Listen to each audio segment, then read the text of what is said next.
La la la la. Oh,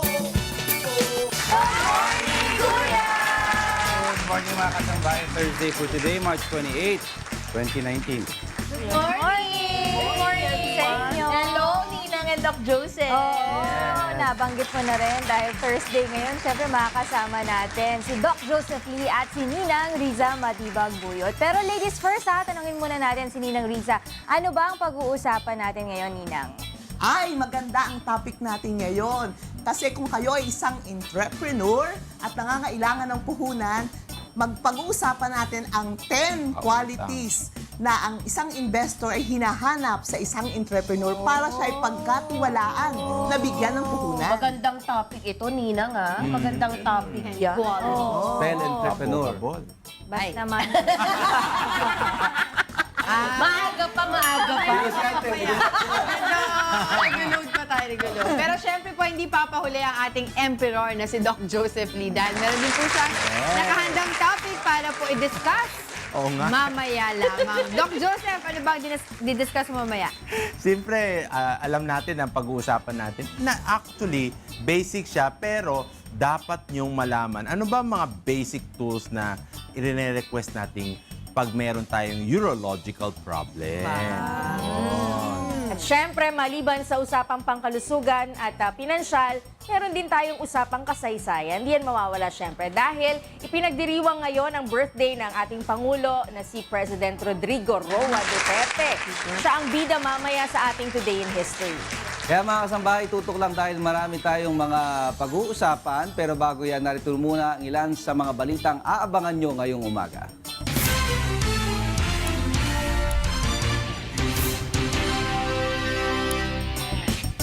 Mga kalidad na hinahanap ng mga botante sa isang kandidato ngayon na papalapit na ang eleksyon, alamin. Pulis na pinagbabaril noong Martes ng hapon sa EDSA, dating kabilang sa narco-list ni Pangulong Rodrigo Duterte.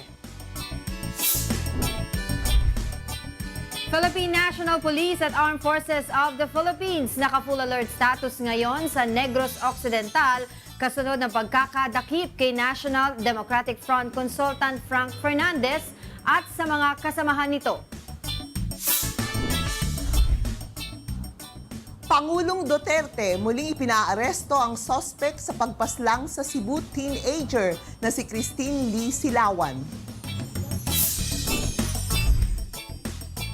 At ilan local artists sa Digo City hinarana ang kapwa Digosenyo sa pamamagitan ng Wish 107.5 bus.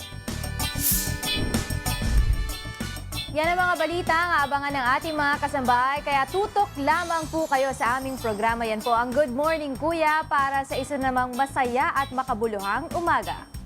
Pwede nyo rin po mapanood ang Good Morning Kuya sa pamamagitan ng live video streaming sa aming website, ang untvweb.com.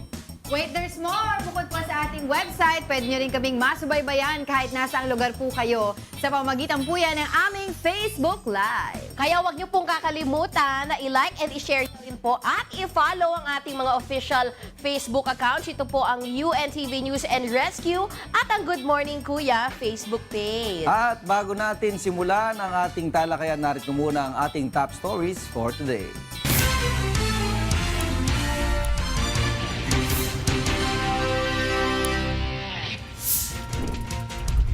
Halaga ng pinsala ng El Nino sa agrikultura umabot na sa mahigit 2.6 billion pesos. Manila Water, ipiniliwanag kung sino-sino ang makatatanggap ng partial at buong water bill waiver para sa buwan ng Abril. Expansion project ng Clark International Airport matatapos na sa susunod na taon.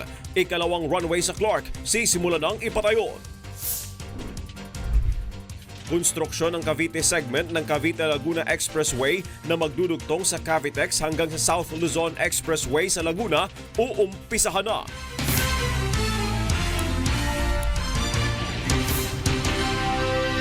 Magandang umaga po mga kasangbahay. Good morning, Angel. Morning, Tata Ray. Oo, alas 4:50 na. Thursday na. Yung mga maagang pumapasok ngayon, ha? Ano bang Konting mga... tumbling na lang, Tata Ray. Oo, April na. Tumbling iba kumikembol. Una po sa ating mga balita ngayong umaga, lumawak pa ang pinsala ng El Nino sa agrikultura sa bansa. Ilang lugar na rin ang nasa ilalim ng state of calamity dahil sa kawalan ng tubig para sa irigasyon. Para sa detalye, narito po ang report. Mahigit sa 2.6 billion pesos na ang pinsala ng El Nino sa agrikultura sa bansa base sa tala ng National Disaster Risk Reduction and Management Council o NDRRMC. Ang pinakamalaking pinsala ay naitala sa Region 12 na may mahigit 808 million pesos, sumunod ang Region 5 na may halos 794 million pesos. 10 milyong piso rin ang halaga ng pinsala sa Bangsamoro Autonomous Region in Muslim Mindanao o BARMM, Region 8 at Mimaropa. Milyon-milyon din ang pinsala sa Region 6 at Calabarzon. Karamihan sa napinsalang pananim ay mga palay, mais at high-value crops. Halos 80,000 mga magsasaka naman ang naapektuhan. Nasa ilalim na rin ng state of calamity ang 16 na lugar na kinabibilangan ng mga probinsya, lalawigan, syudad at munisipalidad na nasa mga rehiyon ng Mimaropa, Regions 9, 12 at BARMM. Ayon kay Agriculture Secretary Manny Piñol, kailangan na talagang pagtuunan ng pansin ang pagsasaayos ng mga irigasyon na matagal na anyang napabayaan. Isinusulong ng kalihim ang pagtatayo ng mga solar-powered irrigation system at ilang mga lugar sa bansa na ang mayroon nito.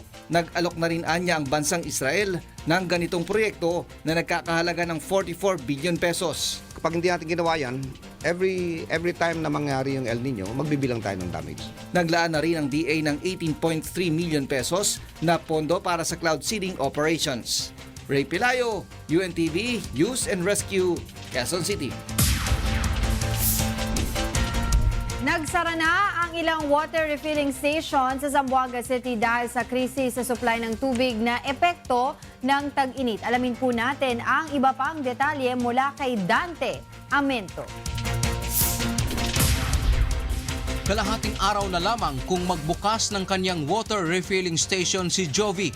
Umaasa na lang kasi siya ng supply sa rasyon ng tubig na iniimbak niya sa malaking tangke. Kaya kapag tuyo na ang tangke, wala nang magagawa si Jovi kundi maghintay ulit ng susunod na schedule ng rasyon ng Water District. Sa kabila nito, hindi niya raw sasamantalahin ang krisis para magtaas ng presyo ng tubig. Dapat meron kang scheduling management kasi nga with the present schedule na binibigay ng Water District, so dapat magtipon ka talaga ng tubig.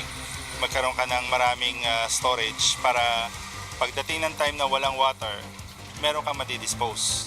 Hindi rin siyempre ligtas ang end user ng tubig. Ang mga customer walang magagawa kundi makipag-unahan sa pagbubukas ng mga water station.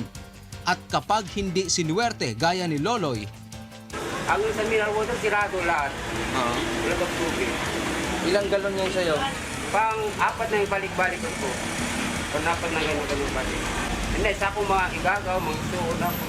apektado na rin ng init ng panahon ang mga hayop kaya nagpaalala ang City Veterinary Office na huwag pabayaang makalabas ang mga alagang aso mula alas 10 ng umaga hanggang alas 2 ng hapon dahil prone raw itong mangagat dahil sa init ng panahon. What to do when el pero taman pant o taman labored el breathing. So it will be addressed by proper ventilation ng mga pero. Give enough clean water, make it available at all times. Dante Amento, UNTV, News and Rescue, Zamboanga City.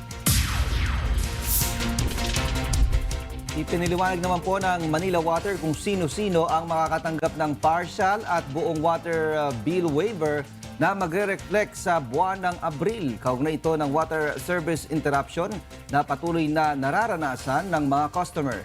Yan ang ulat ni Mai Bermudez. Isa ka ba sa mga tinamaan ng kawalan o kakulangan ng supply ng tubig nitong mga nakaraang linggo? Paano mo malalaman kung magkano na lang ang iyong babayaran sa iyong water bill ngayong Marso na magre-reflect sa susunod na buwan? Paano kung may supply naman ng 6, 10 o 12 oras na nasa schedule ng water company?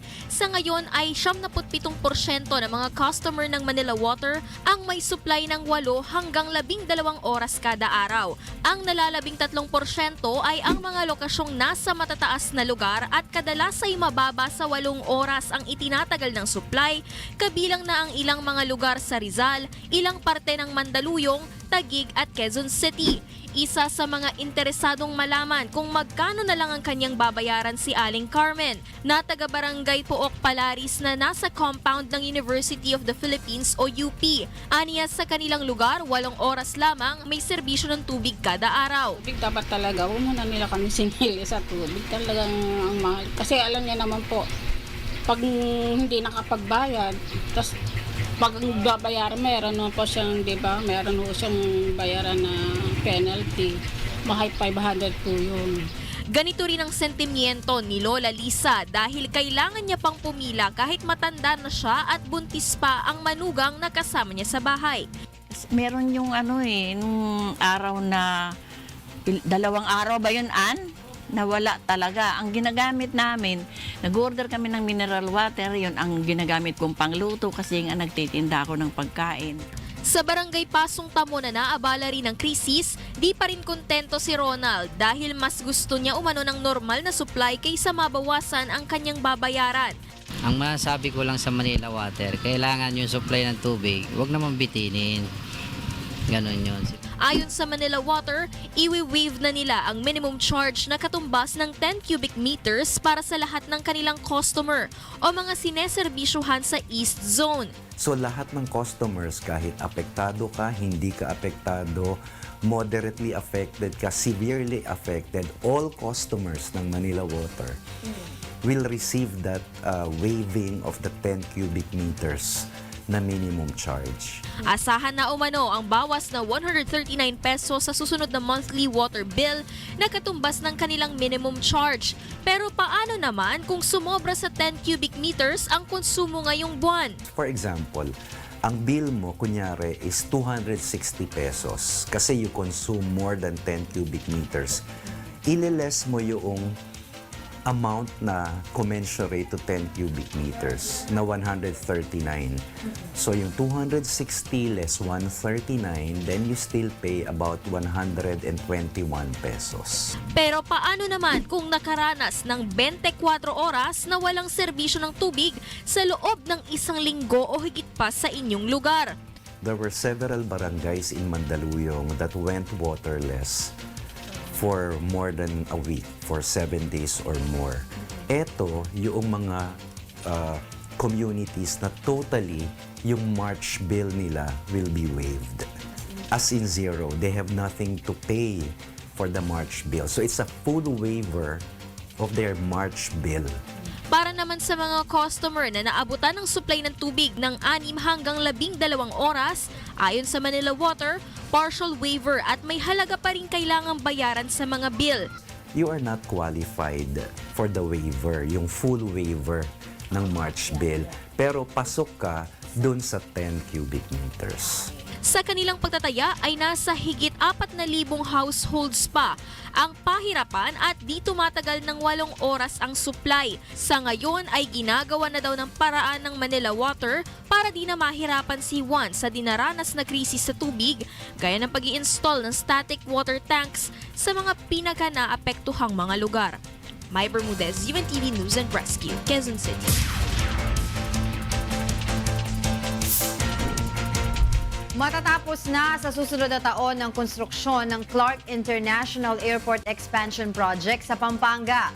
Isa ito sa nakikitang solusyon upang maresolba ang problema ng congestion sa Ninoy Aquino International Airport o NAIA. Yan naman po ang ulat sa atin ni John Nano. Nag-inspeksyon sa construction site ng itinatayong Clark International Airport Expansion Project ang mga opisyal ng Department of Transportation upang alamin kung nasusunod ba ng contractor ang itinakdang disenyo nito. Sa ilalim ng proyekto, palalakihin at palalawakan pa ang Clark International Airport hanggang sa 100,000 square meters. Sa oras na matapos ang proyekto, ang dating 4 na milyong pasahero na naseserbisyohan ng paliparan posibleng umabot na sa 80 milyon ayon sa DOTR. Isa ito sa nakikitang solusyon sa problema sa congestion o pagsisiksikan sa Ninoy Aquino International Airport o NAIA dahil dito na ililipat ang iba pang biyahe ng mga airline company. If you add facility to an existing facility, theoretically, you are addressing the congestion. How it will address? Of course, you are now giving the traveling public the option. NAIA or Clark. Clark becomes a very valid and viable option because in 2.5 years, you will see the train. Okay? You will see the connections with SCTEX. Kasama rin sa magiging benepisyo nito ang pagbibigay ng karagdagang trabaho sa mga taga Central Luzon. Sa ngayon ay nasa 53% ng tapos ang proyekto. Target ng DOTR na matapos ang proyekto at buksan ito sa publiko sa susunod na taon. Sisimula na rin ng DOTR ang pagpapatayo ng ikalawang runway ng paliparan. Sa tulong nito, mas maraming biyahe ng eroplano ang maaaring i-accommodate sa Clark. Kung dalawa ang runway, may iwasan rin na mangyari ang pagkakaantala ng maraming flights tulad na lamang ng sumadsad ang Xiamen Air sa runway ng NAIA. Runway is around 2 kilometers away from the first runway. So ang partition po niyan is almost 2 kilometers. That makes it an independent, simultaneous runway. That means pwede po lumapag ang aircraft sabay na sabay, any end or maski magkabilang dulo but not on the same runway of course. Sisikapin ng DOTR na makumpleto ang mga proyektong ito bago matapos ang termino ni Pangulong Duterte. Ang Clark International Airport ang ikalawa sa pinakamalaking paliparan sa bansa. Joanna Ano, UNTV News and Rescue, Clark, Pampanga. Alas 5:02 na po ng umaga, sisimula ng gawin ang Cavite segment ng Cavite-Laguna Expressway o CALAEX na magdudugtong sa Cavitex hanggang sa South Luzon Expressway sa Mamplasan, Laguna. Para sa iba pang detalye, narito ang report ni Sherwin Kulubong. Tinatayang nasa 50,000 mga motorista kada araw ang makikinabang sakaling buksan na sa publiko ang Cavite-Laguna Expressway o CALAEX. Ayon kay Department of Public Works and Highway Secretary Mark Villar, magiging maalwan na ang biyahe ng mga motorista mula Cavite papuntang Laguna. Well, ang mangyayari dito, yung connection niya from Cavitex to SLEX. So, at least 45 minutes ang mawawala sa biyahe. Ang 45 kilometrong CALAEX ay magsisimula sa Kawit, Cavite hanggang sa Mamplasan, Laguna. Magkakaroon ito ng 4 na lanes na lalagyan ng mga modernong gamit gaya ng automatic license plate recognition system, improved RFID system, IP-based speed detection cameras, HD CCTV cameras at weigh-in-motion sensors na magdedetect ng mga overloaded na sasakyan. Sa isinagawang groundbreaking kahapon, nabanggit ni DPWH Secretary Villar na bahagi din ito sa plano nila na 1,000 kilometers high-speed expressway na tatapusin sa loob ng termino ni Pangulong Rodrigo Duterte. Kung ang biyahe po dati, from north to south, from Ilocos to Bicol, siguro abot po tayo ng 18 to 19 hours. Pag natapos po ang Luzon Spine Expressway Network, 9 hours na lang po ang biyahe from north to south. Hunyo noong 2017 ang pasimulang gawin ang 18 kilometrong Laguna segment ng CALAEX. Samantala ayon naman kay Cavite Governor Jesus Crispin Remulla, bukod sa maalwang daloy ng trapiko ay makakatulong din ito sa pagpapalago ng ekonomiya ng isang lugar. Pagka maganda ang transport, maganda ang infrastructure, it just attracts everybody and everything there.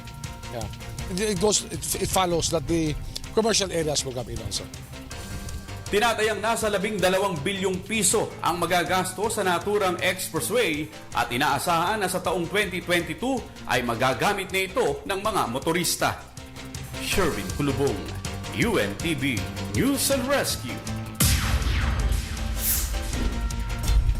Yan, kamustahin na natin ating mga kasama dyan sa Pondahan. Hi! Good morning. Good morning! Good morning. Sige. Go ahead.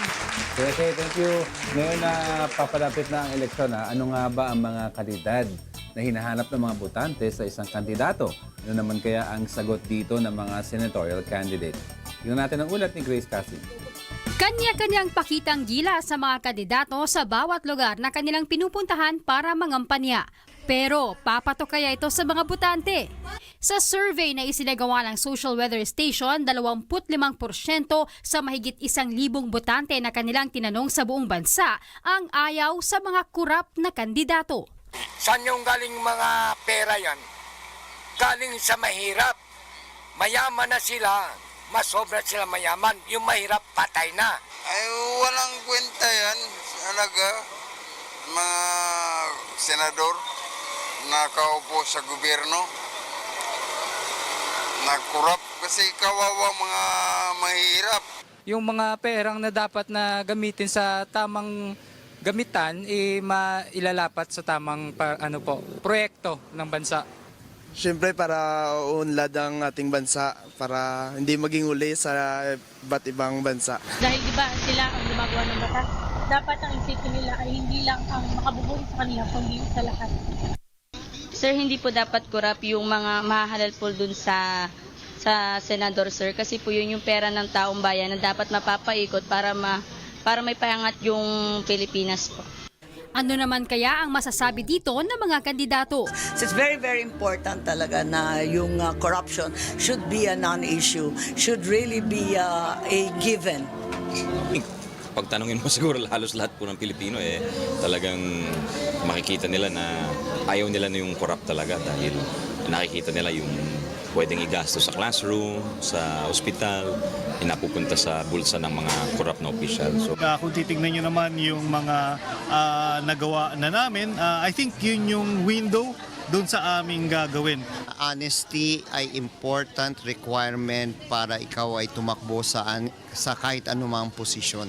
Appreciation ng mga publiko is for non-corrupt politicians. This will validate our groundswell. Ang mga dating senador na noon ay nasangkot sa pork barrel scam na sina Juan Ponce Enrile, Jinggoy Estrada at Bong Revilla Jr. ay pare-parehong tumatakbo ngayon sa pagkasenador. Wala naman sa kanila ang convicted of plunder or other corruption laws. And then yan yung sinasabi ko. Dapat ang voter ang nagsasabi kung ano yung hinahanap niya sa kandidato beyond the legal requirements. Ilan pa sa mga hinahanap na kwalifikasyon ng mga botante sa mga kandidato ay ang nag-aalala o may pakialam sa mga may hirap, may magandang ugali, mapagkakatiwalaan, matulungin sa mga nangangailangan, tumutupad sa pangako, may solusyon sa mga problema ng bansa, may mabuting katangian bilang lider, may takot sa Diyos at matalino. Nitong nakaraang linggo, nangampanya ang mga kandidato ng hugpong ng pagbabago sa Cebu, Bacolod at Antique. Habang ang mga pambato naman ng 8 Diretso ay hiwa-hiwalay ring nangampanya sa Visayas at Metro Manila. Yan ang kandidato. Yan ang mga qualities na dapat hanapin natin. Lahat ng qualities na binanggit parang wala lahat. Wala sa realidad. Pa isa-isa lang. Ayaw ka maisahin, di ba? Hindi mo natin alam kung sino lahat, pero wala eh. Tsaka, di ba, sabi natin, pag election, best foot forward yung mga yan. Yes. Diba? So, kilalanin yung maigi, yung mga iboboto nyo. Tapos, ilang days, 40 plus days na lang bago yung midterm elections natin. Hindi, pag nahalal na, best foot backward. Madaling lapit. Nakuha na yung boto mo. Nakuha na yung boto mo eh. Pakialam ko sa'yo. Oo. Diba? Nung walang eleksyon, kunyari, mga komunidad, hindi dinadala. Pag eleksyon, nandun. Oy, this weekend, mas maingay na. Start na yung campaign ng mga lokal. Diba? Oo, March 30. maingay na, tatrapit na yung mga barangay, papiesta na naman. Oo, may manggigising na. Manggigising na naman. Sila mismo ordinance ng bawal na karaoke. Pero ito, may iba naman tayo ng balita dahil dati umanong nasa drug watch list ni Pangulong Rodrigo Duterte ang pulis na pinagbabaril sa EDSA Connecticut noong Martes. Sangkot umano ang napatay na pulis sa isang recycling ng illegal na droga. Alamin natin yung buong detalye mula kay Lea Ilagan. Kinumpirma ni PNP Chief Police General Oscar Albayalde na dating nasa drug watch list ni Pangulong Rodrigo Duterte si Police Master Sergeant Solomon Cugay. ang pulis na binaril sa EDSA, Connecticut. Ayon kay Chief PNP, nasangkot ang pangalan ni Kugay sa cuddling at recycling ng illegal na droga. Pero nilinaw nitong malinis na ang pangalan ni Kugay at naabsuelto na ito 2 taon na ang nakararaan. Accordingly, nasa PRRD list siya before, no? But according to the regional director kay General LSR, ito ay na-adjudicate na at na-clear na siya. Basically, walang nakitang illegal activity niya. Kaugnay nito, sinabi ni Albayalde na patuloy pa ang investigasyon sa kaso ng pagpatay kay Kugay at inaalam pa ang motibo sa krimen. Ilang mga pulis na rin ang nasasangkot sa kalakalan ng illegal na droga ang napaslang paglabas ng gate ng Campo Crame. Kaya naman hindi isinasantabi ni Albayalde ang posibilidad na may bounty hunter sa kanilang hanay na pumapatay sa mga kapwa-pulis na may patong sa ulo para makuha ang reward money. Yung motive ng pagkabaril sa kanya, hindi pa wala pang maliwanag doon. It's still being investigated. Hindi natin alam kung ito ay drug-related o hindi. No? Paiimbestigahan din ni General Albayalde kung bakit walang mobil ng pulis kahapon sa pinangyarihan ng krimen gayong araw-araw aniya ay may nakabantay na pulis sa lugar. Ang tapang nila, no? Sa EDSA mismo na gumagawa ng Umaga nila ginawa. 2 years ago, cleared. Cleared na yung police na yan 2 years ago na wala. Yung mga kasamahan niya or yung may mga kasong nalalaman niya sa drug, naghintay ng 2 taon. Ang plano talaga, no? Oo. Kinambang. Kasi yung iba dyan, di ba may mga reward money, so gusto nilang kunin yan kahit i-cleared na nga yan. Tapos yung iba naman, siguro kaya pinapatay yan para hindi na rin magsalita yung pulis na yan. Baka may ituro pang iba. Diba? Or pwedeng kaya lang nasama sa narco-list dahil undercover siya, so akalang ng iba na hindi alam na undercover. O baka may alam sa pinag-iniimbestigahan na. We don't know. Maraming ganun undercover. Baka may sasabihin. Pero nakakatakot kasi sa EDSA. Parang mahirap, di ba yung undercover, kagapang ka sa lamesa, gano'n. Ayos naman tayo dito. Natatakot ka kasi wala nang pinipiling oras yung mga pumapatay 2 p.m., di ba? 2 p.m? Traffic. Maliwanag pa. Maraming tao. Kung sa maraming tao, wala nang safe. So, umabot dito yung buntot ng traffic. Lubang ka na dyan. Sabi ka traffic. Ito. Punta natin yung mga kasama natin sa living room. Sila, Tita Beth. Ninang Risa, Joseph. Alam nyo, Rina, yung Tito Diego, na witness ni Dudong yan, yung pinatay sa EDSA. Sobrang traffic daw. Ano pinatay? So, yung merong pinatay sa malapit sa Nakita niya yung pagbarel? Nakita niya nung binarel? Hindi niya nakita, pero nakita niya na nakahalandusay. Akala nila nung handusay? Ayun pala, that Ako, word. Kik, sa mag-ingat ka Akala sa nila salitang Dudong nasagasaan. Baka hanapin Payat ko dito sa angulo na to, Baka hanapin ng killer yan si Dudong, Payat daw siya. Gusto ko yung mga ganyan Pansinin mo daw Alam siya, mo yan payat naman siya. si Kikay nag-ano ng topic, tapos iniiba yung topic. Ano ba yung topic? In-admire mo lang yung sarili ko. Yung topic, sasagot ka, iibahin niya sa ibang kwento.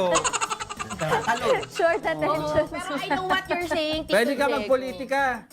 Bakit? Best foot forward lagi, tapos pag tapos ng pangako, wala na. Grabe naman. Okay lang yan. Hindi mo naman nakabot yun sa heg. Kasi naman, Diego, masyado ka mapaghanap, pinangakuan ka na, gusto mo patutuparin. Sorry na. Parang si Minyong. Makontento ka Binigyan na ng trabaho, gusto pa ng sweldo. Oo nga naman. Diba? Mali kami nyo. Mali ka Minyong Si Tito Dondon, humingi ng talent fee. Wala naman daw talent. Sabi ni Kuya, hindi ako yan. Wala naman daw talent. O kaya si Beth pwede libre na, di ba? Hindi na kayo naghahanap ng sweldo kasi may trabaho na Ama yun. Magbalita na kayo dyan. Magbabalita na kami dito kasi merong pagtatanggol na nangyari Oo, kasi yan, pinagtanggol ni PNP Chief General Oscar Albayalde si President Duterte dun sa niya kahapon, pagtatanong niya sa kanyang speech kung bakit buhay pa si Police Colonel Eduardo Asierto.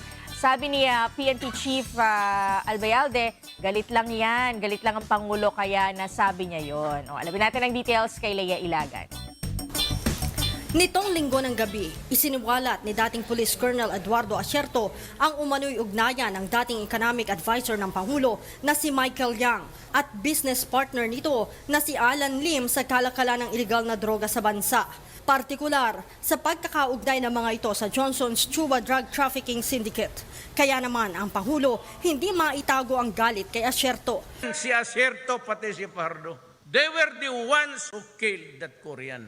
And ito si Asierto, ito yung broker ng AK-47, about 1,000 pieces, inimport niya at inibigay niya sa NPA. Tanungin ko kayong mga sundalo at polis, bakit buhay pa yang mga yan? Ayaw ninyong patayin? O di sabihin ninyo. Agad namang ipinagtanggol ni Chief PNP ang presidente at sinabing galit lamang ang Pangulo kaya't nakapagbitiw ito ng salita. Ayon kay Albayalde, hindi ito literal na nangangahulugan na ipinapapatay na ng Pangulo si Asierto. Kung minsan yung galit sa isang tao, no, we do not take it as parang meron pang ibang ibig sabihin. Parang talagang kung minsan yung emotions ng isang tao kapag galit ka, talagang lumalabas. It's because, probably, galit siya, it's because he's trying, this Asierto, si ex-Colonel Asierto, is pointing directly to the President. Matatandaang inalok pa kahapon ni General Albayalde ng seguridad si Asierto kung lulutang ito. Samantala, hindi pa umano nakikita ni Albayalde ang drug matrix na inilabas ni Asierto. Kaya hindi pa umano niya masabi kung totoo ang mga clandestine shabu laboratory sa Davao City na ni-raid ng pulisya at nag-uugnay kina Michael Yang at Alan Lim sa Johnson Chua Drug Trafficking Syndicate. Isa si Albayalde sa binigyan umano ng report ni Asierto, ngunit hindi nito inaksyonan. Ayan. Dinefend ni PNP Chief si President Duterte. Well, knowing the President, diba, meron talaga siyang during his speech, kahit naman saan siya magpunta, tuwing magsasalita siya, meron siya mga ganyang mga... mga moments. Oo, na later on, no? later on babawiin ng spokesperson. But this is really a big thing, ano, na kahit wala na si Michael Yang, na sabi ng Presidente, natapos yung term last year, December 31. Parang, hindi yata rin tama na i-disregard na lang or baliwaliin na rin yung mga information na binigay ni Asierto. Tagal na kasi noon, tapos parang binabaliwala daw, pinagpasapasahan na ng ibang mga PNP chief yan, including General Bato before. Alam daw niya yan, pero 2016. Tapos parang bakit daw hindi nag-file ng complaint against Michael Yang, ganyan. Tapos sinasabi nga, dinideny din ni Pangulong Duterte, di ba, na dating kasama niya, pero pinakita nga ni Eduardo Asierto yung mga pictures na magkakasama sila sa isang dinner, ganyan, sa mga pa-abroad ni, sa mga trip abroad ni Pangulong Duterte. With you, Nina. Yung private dinner with the President Xi Jinping, nandun siya. Kasama siya. Kasama siya doon, mga diba? reports naman kasama. Yun na nga eh. Even before that, dinideny din naman na iniupo na advisor yan, di ba? But after a month, lumabas din yung mga balita na... Wala na sa pwesto. Hindi. Na ano pala, talagang inappoint siya as advisor. And then, wala na ngayon. Curious lang ako, is it normal? Hindi, ayoko sabihin normal, pero nangyari na ba sa ibang administrasyon na meron kang economic advisor na galing sa ibang bansa? O para ngayon lang nangyari? Dito naman nakabase si Michael Yang eh. Dito naman siya nakabase, pati yung sinasabi nilang Alan Lim. Kasi yung main supplier daw nila, ang tinuturo nila yung Johnson Chua, kung saan yung, siya yung may-ari ng Shabu Lab doon sa may Parañaque, tsaka CDO na na-raid nila noong 2016. Siya yung base daw sa Macau. Pero regarding your question ni Kikay, it's possible, hindi ko kabisado kung sino yung mga advisors ng ibang mga, pero kasi kung sino yung pinagkakatiwalaan mo, tsaka sa tingin mo, magaling, i-appoint mo. Pero ang point dyan, kung merong ginawang masama at merong ginawang mali, di ba, kumita, lalo na kung sa drugs pa, kung totoo yan, talagang hindi lang dapat alisin or kung naalis man, papabayaan na lang, dapat kakasuhan pa rin. Ako lang, Beth, no? Hindi ko alam kung natutuwa ako kasi lumalabas itong mga names. And to think na maaring mga big-time drug lords. Pero at the end of the day, pag nagdiltawan itong mga pangalan, what will the government do? O ngayon lang ba yan? O dati na yan? Bakit linalabas ngayon? For what reason? Diba? Mainit na usapin talaga ito. Diba? No? Oo. Kasi Pero kung ito isipin din, mo, oo. sila lang ba? Baka marami pa yan. Marami yan. At magkakasama ba sila? Kasi bakit magkakasama sa picture? Oo. Speaking of Mainit na usapin, ito din ha, Ninang and Doc Joseph. Dahil alam nyo, naka-full alert status ngayon ang PNP at AFP sa Negros Occidental. Kasunod ng pagkakadakip kay NDF consultant Frank Fernandez at sa mga kasamahan nito noong linggo sa Laguna. Alamin natin ang buong detalye kay Lalaine Moreno. Maaaring maglunsad ng pag-atake sa mga residente ang New People's Army upang ipakita na hindi nababawasan ang kanilang puwersa. Ayon sa Negros Occidental Police Provincial Office, nakaalerto na ang kanilang buong unit at police stations anumang oras na sumalakay ang mga miyembro ng NPA sa iba't ibang syudad at bayan sa probinsya. We cannot discount the possibilities, no? Because of course they want to show force again, that they're still the force to reckon with, no? So, but nevertheless, we are still on our toes, no, to safeguard, no, the safety of the community here in Negros Occidental. Patuloy naman ang pagtugis ng militar sa iba pang mga miyembro ng New People's Army sa Negros. Ayon sa militar, bagamat naglabas na ng pahayag ang mga NPA na hindi sila apektado ng pagkadakip ng isa sa kanilang puno, mababawasan ang kanilang puwersa lalo't wala pa silang nailalagay na kahalili nito. Tuloy-tuloy na pagpapaalala sa aming tropa na maging alerto at maging agresibo. Tuloy-tuloy po ang aming pagtutugis sa kanila at mahirap lang talaga tsambahan ko minsan or matimingan ang may-engage sila. Ayon sa AFP, may 30 taong nagkuta sa Negros si Frank at marami nang napatay ang kanyang mga tauhan na ngayon ay nasa 300 na lamang. Hinikayat naman ng militar ang sinumang biktima na magsampa ng kaso laban kay NDF consultant Frank Fernandez. Noong linggo na aresto ang 71 taong gulang na si Frank Fernandez kasama ang asawa nitong si Cleofe Sabadisto Lagtapon at isa pang kinilalang si Gian Canedo Perez. Ito pala yung nabasa niya. Ito ha, sa pagkakaaresto sa kanila, maraming mga na-recover ito. Screenshot tama. ko eh. Merong mga barel, tapos meron pang live ammunition at meron pang granada. Matindi Meron ito. ding 3 mobile phones na na-arrest, na nakasama din doon. And Rina was mentioning oo. 4 days ago, meron ding inaresto. Gamara, yung Gamara. Yun The ang name sinasabi- is Renante Gamara sa Cavite. neighboring province ng Cavite. Ito, Beth, pinag-usapan nga namin ni Nina, sabi niya ngayon, gusto ba nila ng peace talaga, no? Sinasabi Oo, mo. kasi tagal-tagal na yan. Alam mo yung husband ko, kasama pa yan na 1990s pa sa peace talk na yan. Hindi, sa ano. Ganun nakatagal. Isa siya sa consultant ng Peace Yes. Commission. Kasama siya dun sa peace talk sa Netherlands, sa Oslo, yung mga ganyan. Pero sabi ko nga sa kanya, sa simpleng pag-iisip ko ha, ikaw, kung mayroon kang pinaglalaban na ganyan, gusto mo ba na matapos na kailangan ka nang umuwi dito sa Pilipinas, ang sarap ng buhay kaya ni Joma Season dyan sa Netherlands, di ba? Siyempre, habang may pakikipaglaban, may mga sumusuporta, may struggle, buhay sila. Kasi otherwise, wala na sila. Ano pa yung organization nila kung may peace talks na, di ba? So, simpleng mamamayan, simpleng isip, di ba? Hindi talaga sila makikipag-peace talks. What Yun ang we're sinasabi ko. always saying hindi naman lahat ba yan controlled pa ni Joma Season? Lahat ba yan nakakausap? Kilala pa ba siya?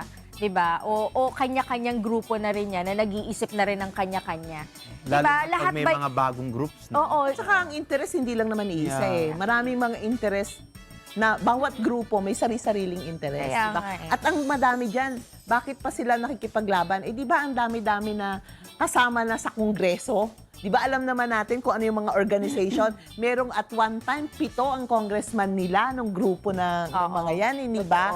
So, kung meron ka talagang mga hinaing, bakit hindi ka na lang sa Kongreso magsabi? Ba't kailangan mo pang makipag-armed struggle at marami pang nadadamay ng mga civilian? Ito walang struggle kay Rina tsaka kay Angel. Kahit itali mo yan, ako. Hi! Hi! Sometimes struggle is real. Struggle is Totoo Pero yan. ang struggle sa pagkanta. Oo. Pero ito ipinaaresto muli ni Pangulong Rodrigo Duterte ang suspect Sa pagpaslang naman sa Cebu teenager na si Christine Lee Silawan na binalatan pa ang mukha matapos patayin noong March 11. Inihayag ng punong ehekutibo sa kanyang talumpati kagabi sa Coronadal South Cotabato na kinausap niya ang prosecutor na may hawak sa kaso upang bawiin ang naging desisyon nito at ipahuli ang binatilyong suspect sa karumal-dumal na krimen. Biyernes nang ipag-utos ng Lapu-Lapu City Prosecutor's Office na pakawalan ang menor de edad na suspect na nasa kustodiya ng Social Welfare Development Office dahil sa teknikalidad sa pag-aresto nito. Yung nakapatay sa bata ni-release upon orders of the prosecutor. Tinawagan ko siya pagka-umaga. Sabi ko, i-recall mo yung order ninyo of dismissal and have the guy re-arrested. Kasi piskal ako, piskal ka. Marami man tayong abogado dito. Yung interpretation ng hot pursuit, ibig sabihin, habulan kayo. Walang, yung habulan na yan, continuous yan. Continuous rather. Continuous yan. Hanggang mahuli mo. Then you file a case. Ako naman, meron akong isa pang balita pero sa labas naman to ng bansa. No? Isang transformer ang tinamaan ng kidlat at sumabog sa Fort Lauderdale, Florida na nagpadilim po sa syudad noong Martes ng gabi. Alamin natin ang buong detalye mula kay Ruth De Mesa na nasa Florida, USA. Ruth! Good morning, Kuya. Good morning, Angela. Halos 32,000 ng mga tahanan at mga businesses sa Broward County ang nawala ng kuryente dahil sa pagsabog ng transformer noong Martes ng gabi. Nagliyab at nagliwanag ang madilim na gabi sa area sa pagsabog ng transformer. Ayon sa mga nakakita sa pangyayari, nakarinig sila ng mga pagsabog kasabay ng apoy.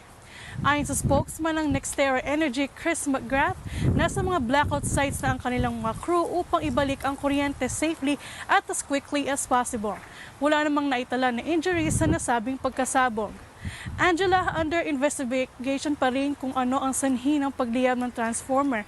Ngunit ayon sa Fort Lauderdale Police, tinamaan ng kidlat ang transformer. At yan ang latest mula dito sa Florida. Ruth, kamusta naman ngayon yung mga residente that were affected by that incident? Yes, Angela, fortunately, after an hour nung pagkasabog nito ay nakabalik na ang kuryente sa ilang mga tahanan at mga businesses. Kasabay na rin ito yung mga street lights at mga stoplights. Kaya nakauwi na rin ng safe ang ilang mga trabahador at kailangan nilang nagtiis hanggang 4 a.m. kasi it took them until 4 a.m. na makabalik ang kuryente overall. At least okay na, good to know. Maraming salamat sa iyo, Ruth De Mesa, live sa Florida, USA. Puntahan naman natin ating mga kasama, si Tito Diego at saka si Tita Beth. Thank you! Okay, isinusulong sa California ang panukalang batas na magbabawal na paggamit ng mobile devices sa mga paaralan. May ulat si Sunny Cos live mula sa Los Angeles, California, USA. Yes, Sunny, go ahead. Yes, good morning Kuya, good morning Diego. Nakahahadlang sa pag-aaral ng mga estudyante ang paggamit ng mobile devices habang nasa paaralan ayon sa isang mambabatas. Kaya naman isinusulong ni Assemblyman Al Murachuki ang pagbabawal nito upang hindi makahadlang sa pagkatuto ng mga estudyante. Inahalimbawa ni Murachuki ang isang 2015 study mula sa London School of Economics and Political Science na nagpapakita na mas maganda ang mga test scores ng mga estudyanteng nasa mga paaralan kung saan ipinagbabawal ang mga cellphones. Naka-impluwensya rin kay Murachuki si Jean Twing, isang professor na nakapagdiskubre ng mga ebidensya na ang mobile devices screen time at social media use ay nakaapekto sa mental health ng mga American teenagers. Sa ilalim ng panukalang batas na ito, kinakailangan ng mga paaralan na mag-adopt ng mga polisiyang nagre-restrict o nagpapabawal sa mga estudyanteng gumamit ng kanilang mga cellphones sa school grounds. Ayon kay Murachuki, ang pag-aral Ang mga paaralan na rin ang magdidesisyon kung anong mga pulisiya ang nararapat para sa kanila. Diego, ayon kay Murachuki, dapat na magkaroon ng pag-uusap ang mga paaralan ng mga bagay na maaaring makaabala sa educational at social development ng mga bata. At yan ang latest dito sa Amerika. Back sa inyo dyan sa Pilipinas, Diego. Pero sana yung alam ko, di ba, most majority of schools dyan sa US or even sa some countries in the world, they ban the use of mobile devices during class hours, and pwede daw dali ng bata ang cellphone para after school, pag may emergency, they can contact their parents. Pero alam ko, di ba, sa inyo dyan, Sunny, may mga schools ba na even before this, may mga ban na from using mobile devices? Tama ka dyan, Diego. Ayon din sa mambabatas, marami na sa mga school district dito sa California partikular ang nagbaban na rin ng mga cellphone usage sa mga estudyante, lalo na sa elementary at middle school. At para naman sa mga mas matatandang mga estudyante gaya ng high school at colleges, kailangan na magkaroon sila ng permission sa kanilang mga guro upang magamit ang kanilang mga cellphone sa loob ng paaralan. Pero meron din ditong mga school district, mga ilan sa mga school district dito, ang nagpapatuloy pa rin na pinapayagan ng kanilang mga estudyante na gumamit ng cellphones. Kaya ayon sa mambabatas, ang panukalang ito ay una-una sa lahat magkaroon ng pag-uusap ang mga magulang at ang mga school district kung paano ang tamang polisiya para sa paggamit ng cellphone sa loob ng mga school grounds. Tama ka, para streamlined lahat at consistent. Okay. Maraming salamat. Sunny Cos live mula sa Los Angeles, California, USA. Mukhang maganda na yung temperature doon at naka-t-shirt na lang Naka-t-shirt siya. na lang. Oo, Walang dito naman jacket. tayo. Sa Canada naman, magbibigay po ang federal government ng Canada sa Canadian cities ng karagdagang $2.2 billion na gas tax fund o doble ng halaga na nakukuha nila noon. Ang dagdag sa budget ay magagamit sa iba't ibang paraan tulad ng pag-aayos ng kalsada, pagtatayo ng mga tulay o pangdagdag naman sa transit services. Alamin natin ang details kay May Mendoza live from Regina, Saskatchewan, Canada. May, good morning. Good morning, Kuya. Good morning, Beth. Makakatanggap na ang mga syudad dito sa Canada ng dobleng halaga sa kanilang Federal Gas Tax Funds. Ang Federal Gas Tax Funds or GTF ay parte ng federal budget na siyang nagbibigay ng $2 billion kada taon sa Canadian cities. Ayon sa federal budget na inilathala noong nakaraang linggo, karagdagang $2.2 billion ang ibibigay ng federal government upang mapunan ang mga pangangailangan sa mga syudad. Ayon kay Mayor Charlie Clark ng Saskatoon, magagamit ang budget upang solusyonan ang chronic underfunding para sa waste system ng lungsod. Makakatanggap ang Saskatoon ng additional $14 million para sa taong ito. Ayon naman kay Regina Mayor Michael Faugier, ang karagdagang budget ay mabuti para sa mga taxpayer dahil magagamit aniya ang funds sa iba't ibang proyekto. Makakatanggap naman ang Regina ng additional $12 million. Bet, ang mga nakaraang gas tax funds ay nagamit sa pagpapaayos ng kalsada, pagpapatayo ng mga tulay, pagdaragdag ng city buses at ang pagpapabuti sa water at waste systems. At inaasahan na mas maraming proyekto ang mailulunsad dahil sa karagdagang funding. At yan muna ang balita mula dito sa Regina, Canada. Balik sa inyo sa Pilipinas. May, gaano kadalas sila magbigay ng ganitong additional funds? Ngayon ngang taon na ito lang idinagdag yung 2.2 billion. Nakaraang taon, 2.2 billion yon. So, dinoble nila for this year. So, almost $5 billion ngayon. Oh, that's very good. At least bumabalik sa tao talaga yung mga nakukolekta din nila, di ba, ng mga taxes. Alright, May, thank you so much. May Mendoza live from Regina, Saskatchewan, Canada. Go ahead, May. Ayan, nandito po ang ating mga kasangbahay, si Mariel at si Lois. At gusto po namin bumati ng isang Good Morning, Kuya! Thank you so much, May Mendoza at sa mga kasama mo dyan sa Regina, Saskatchewan, Canada. Alright, bumaba na ang bilang ng mga naitatalang namamatay sa Fort McMurray, Canada dahil sa overdose intake ng opioids na isang uri ng pain reliever. Live si Irene Kuteng from Fort McMurray, Canada. Yes, Irene, go ahead. Good morning, Kuya. Good morning, Diego. Good morning Kuya, good morning Diego. Ang mga opioid drugs o ang mga pain reliever medicine ay nakakatulong sa sakit na nararamdaman ng isang pasyente. Kadalasang ibinibigay ito ng mga doktor matapos ang surgery, ngunit ang opioids ay naabuso ng mga iba dito sa Canada, pagamat nabibili lamang ito na kapag may resita. Ang pleasure na kasi na nararamdaman mula sa pag-inom ng mga opioids ay nagtatagal at nakaka-addict para sa ilang mga tao. Kadalasan nauuwi sa overdose ang ilang gumagamit nito at nauwi sa pagkamatay. Ayon sa data ng gobyerno ng Canada, mula January 2016 hanggang June 2018 ay mayroon higit na 9,000 related deaths sa opioid. Dito sa Fort McMurray, bumaba noong nakaraang taon sa 11 fatalities ang opioid-related fatal overdose ayon sa Alberta Health. Kung ikukumpara sa ibang mga taon, noong 2017 ay 14 deaths ang naiulat, 9 noong 2016 at 17 noong 2015. Sa ngayon, patuloy ang kampanya ng pamahalaan at komunidad laban sa pag-abuso sa paggamit ng opioid drugs. Noong nakaraang taon, ang nagpamigay ng higit sa 130,000 na mga naloxone kits sa mga Albertans na nagre-reverse sa epekto ng overdose. Mayroon ding mga programs na binubuo upang mabigyan ng tamang impormasyon ang publiko patungkol sa mga opioid. Diego, patuloy din ang funding para sa mga community upang matrain ang kanilang mga staff at mga estudyante sa mga paaralan upang malabanan at maiwasan ang opioid abuse. At yan muna ang latest mula dito sa Fort McMurray, Canada. Balik dyan sa Pilipinas. Di ba dapat, Irene, kasi yung, for example, Canada, parang sa US, mahigpit ang supposedly ang pag-release ng gamot, kailangan ng reseta from the doctors. Wala ba silang plan na mag-dialogue din sa mga doctors as to how strict they should be in terms of pag-reseta ng opioids? Tama po yan, Diego. Dapat resita lang ang opioid sa mga pasyente. Kaso nagkakaroon ng overdose nga dahil may mga ibang gumagamit sa ibang pamamaraan. Kasi pagka halimbawa dapat ang resita lang ng opioid is dapat tumatagal lang siya ng 3 to 5 days.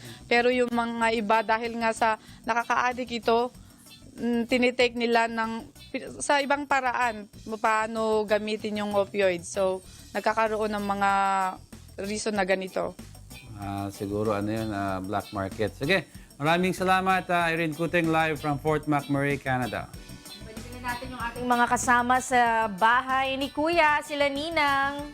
Alright, thank you so much. O yan, at palay balita, no? So mapunta naman tayo sa ibang bansa, pumunta tayo sa Singapore. Alam niyo ba kung ano ang pinaka-busy na ruta o pinakamaraming flight sa buong mundo? Alamin natin ang tinaguri ang world's busiest international airlink kay Queenie Balion mula sa Singapore. Good morning, Queenie. Ay, good morning, Kuya. Good morning sa inyo dyan sa studio. Sa pangalawang pagkakataon, kinilalang muli ng world's busiest international airlink ang rutang panghimpapawid sa pagitan ng bansang Singapore at Kuala Lumpur. Ito ay base sa dami ng flights na itala mula March 2018 hanggang February 2019. Ayon sa OAG's consultancy, mayroong 30,187 flights ang ruta ng Singapore at Kuala Lumpur sa loob lamang ng isang taon o katumbas ng 82 flights kada araw. Ang OAG ay isang mga nangungunang digital flight information provider na nakabase sa United Kingdom. Samantala, pumapangalawa naman sa listahan ang rutang Hong Kong at Taipei na mayroong 27,046 flights sa loob ng isang taon. Sa 20 bansa na mayroong pinakamadaming flight sa buong mundo, 15 sa mga ito ay mula sa Asia Pacific.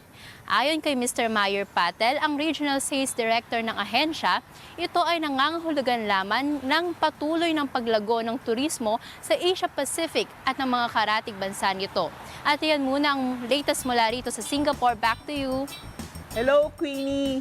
Meron lang tayong tanong, alam naman natin na maganda ang Singapore, pero napakaliit nito. So bakit kaya sa dinami-dami ng bansa, ito yung maraming pumupunta? Ano ba ang meron ng Singapore na kakaiba? At ano yung mga events dyan ngayon? Isa sa mga dahilan ng pagdami ng ng mga flights mula Singapore papuntang Kuala Lumpur ay ang mga nagsisulputang mababang o murang flights dito at ang mga nagsisulputang mga flights provider. Ay, salamat, Queenie. O, meron ka bang babatiin? Yan, nandito yung mga kasama natin sa Singapore. Bumabati kami ng good morning, Kuya! Ayan, nandun sila ngayon sa, alam mo may Ferris wheel doon sa may Singapore. Singapore Sa Eye. may- oo. Singapore Eye. Oo. Alam mo, Ninang, yung tanong mo, kasi dadagdag ko before tayo mag-usap pang kalusugan. Di ba, I've stayed there for a year, almost, for my fellowship. What's nice about like tourism nila na siguro pwede nating gawin is like, marami silang pamphlet na free. There are lots of things to do. So, parang pag ikaw turista, hindi ka So, mawawalan yung ng magagawa. marketing and promotion nila, Ang galing. Ang Diba? galing. Napakaganda. Oo. Saka napakalinis. Ako masasabi ko, Singapore is the cleanest country. Well, aside from Japan, no? Yeah. Pero sa train station talaga, Singapore ang pinakamalinis. Pero ito naman, meron ako iba pang balita sa labas pa rin po ng ating bansa. Nagsagawa ng Police Force Expo ang Western Australia Police bilang pagpapaunlad ng pakikipag-ugnayan nila sa komunidad. Bida po sa Expo ang iba't ibang department ng Police Force at ang kanilang mga pagtugon sa iba't ibang emergency situations. Alamin po natin ang buong detalye mula kay Robert De La Peña na nasa Perth, Australia. Robert! Good morning, Kuya. Good morning, Angela. Nagsagawa ng isang expo ang Western Australia Police Force noong nakaraang Sabado sa Joondalup, Western Australia. Ipinakilala dito ang iba't ibang team na bumubuo sa Police Force ng Australia. Kabilang dito ang Police Pipe Band, Forensics Team, Bike Squad, Riot Squad, Vamp Squad, Police Air Wing at ang mga paboritong K9 Department at Mounted Police. Nagkaroon ng demonstration kung paano i-handle ng police force ang isang crowd disturbance. May mga display din ng kanilang pagtugon sa mga emergency situations. Naka-display din ang police helicopter sa grounds ng WA Police Academy sa Joondalup, Australia sa simula ng expo at pinalipad bago matapos ang expo. Dumating din sa expo ang West Coast Eagles player na si Nick Naitanui bilang pakikiisa sa expo. Bukas sa pakikipag-usap sa publiko ang mga miyembro ng police force na siyang layunin ng expo. Isa itong paraan na mailapit sa mga mamamayan ng pulisya hindi lamang sa panahon ng emergency situation kung hindi maging sa casual na pagkakataon. Ayon sa recruit na si Chris Spatcher, importanteng maging physically fit at may alam sa batas ang nagnanais pumasok sa pagiging pulis. Higit sa benepisyo na nakukuha sa pagiging pulis, pagtulong at pag-iingat sa komunidad ang pinakamalaking faktor sa pagpasok niya sa pulisya. Sa pamamagitan ng ganitong mga expo, nagkakaroon tayo ng kaalaman sa buhay ng isang pulis sapagkat malaking papel ang ginagampanan nila sa ating buhay, kapayapaan at kaligtasan. Kaya naman nararapat lamang na masiguro natin na sila ay handa, may kaukulang kakayahan at sapat na kagamitan sa pagtupad ng kanilang tungkulin. Yan muna ang latest dito sa Perth. Balik muna sa inyo, Angela. Robert, is this the first time na ginawa nila itong expo nila? Oh yes, Angela, first time itong ginawa itong expo na ito dito sa Western Australia. And hopefully ay yan ay magkakaroon ng sunod-sunod pang mga expo dyan sa area ninyo. Maraming salamat, Robert De La Peña. Live po siya sa Perth, Australia. Let's go back here in the Philippines. Ano ba ating usapan pang kalusugan, Doc Joseph?